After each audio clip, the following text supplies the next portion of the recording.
Arizona Pro Lights and Sound. Totoo ba, Jonas? Ang alin? Di ba ibang naman? Fake news yan. Aminin mo, aminin mo, aminin mo! Ayoko marinig. Bitawan. That's what's right for you.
My God, I hate that.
Arizona Lights and Sounds from Negros Occidental.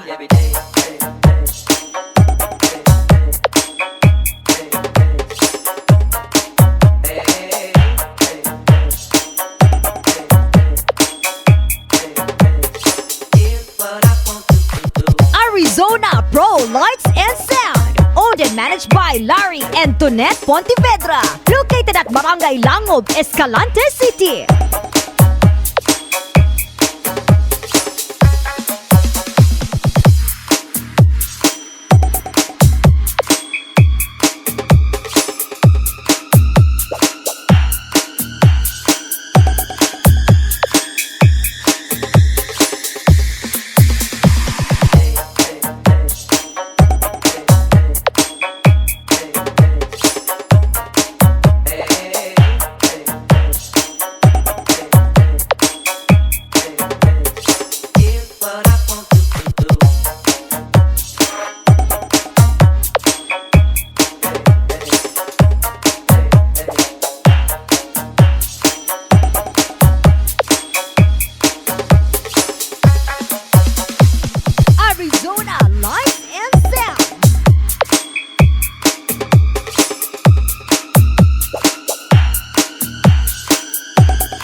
This is Arizona Lights and Sounds o Barangay Langob, Escalante City, Negros Occidental. Arizona Lights and Sounds. Arizona Lights and Sounds exclusive.